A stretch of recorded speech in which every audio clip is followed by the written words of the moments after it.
আসসালামু আলাইকুম রহমতুল্লাহ।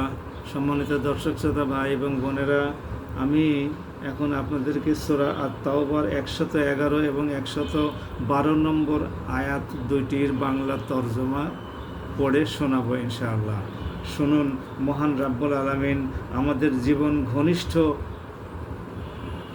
এই দুইটি আয়াতে কি বলেছেন। বিসমিল্লাহির রহমানির রহিম। অবশ্যই আল্লাহ তাআলা মুমিনদের কাছ থেকে তাদের জান ও তাদের মাল খরিদ করে নিয়েছেন, যেন এর বিনিময়ে তাদের জন্য জান্নাত নির্দিষ্ট থাকে। এরা আল্লাহর পথে যুদ্ধ করে, অতঃপর এই যুদ্ধে কখনো দুশমনদের তারা হত্যা করে, কখনো আবার দুশমনদের হাতে তারা নিহত হয়। তার সাথে এই খাঁটি ওয়াদাটি করা হয়েছে তাওরাত, ইনজিল ও কুরআনে। আর আল্লাহর চাইতে কে বেশি ওয়াদা পূরণ করতে পারে?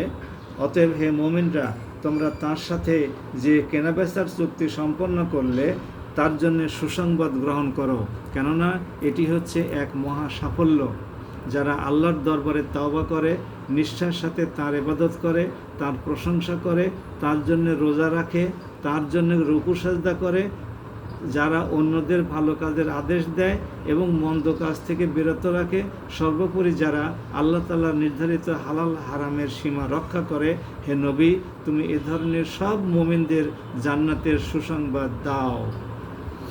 সম্মানিত ভাই এবং বোনেরা, কি চমৎকার কথা, কত সুন্দর আহ্বান, কত সুন্দর আমলের প্রতি ডাক, নির্দেশনা আপনারা শুনলেন।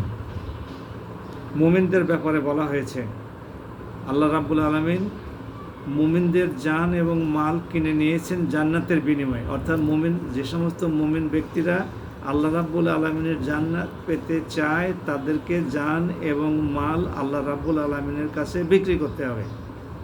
কোনো সময় তারা জান বিসর্জন দিবে, প্রাণ বিসর্জন দিবে, শহীদ হবে।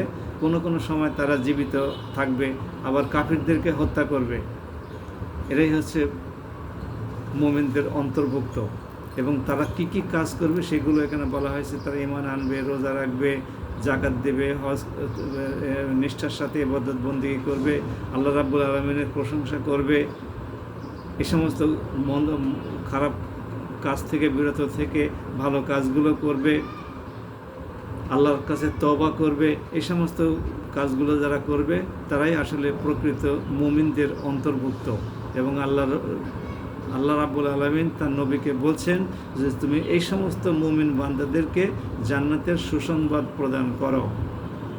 সম্মানিত ভাই এবং বোনেরা, জান্নাত কে না চায়? দোজখের আগুন থেকে কে না নিষ্কৃতি চায়? যে যারা কাফির তারাও তো দোজখের আগুন থেকে মুক্তি চায়। তারা কি দোজখের আগুনে ঝাঁপ দিতে চাইবে? দোজখে আল্লাহ তাআলা তাদেরকে নিক্ষেপ করলে সেখানে কি যেতে চাইবে? চাইবে তো না। তাহলে দুনিয়াতে ঈমান আনে না কেন? তাদের তো জাহান্নাম থেকে বাঁচার জন্য ঈমান আনতে বলা হয়েছে, নামাজ কায়েম করতে বলা হয়েছে, রোজা রাখতে বলা হয়েছে, যাকাত দিতে বলা হয়েছে। তাহলে এই সমস্তগুলো করে না কেন? আল্লাহর নাফরমানি করা থেকে নিষেধ করা হয়েছে, সৎ কাজ করতে বলা হয়েছে, মন্দ কাজ থেকে বিরত থাকতে বলা হয়েছে, এগুলো করে না কেন? তো এগুলো না করে যদি কেউ জান্নাতের প্রত্যাশা করে, তাহলে সে প্রত্যাশা দুরাশায় পরিণত হবে। মহান আল্লাহ রাব্বুল আলামিন আমাদের এই সামান্য বিষয়গুলো অনুধাবন করার তৌফিক এনায়েত করুন।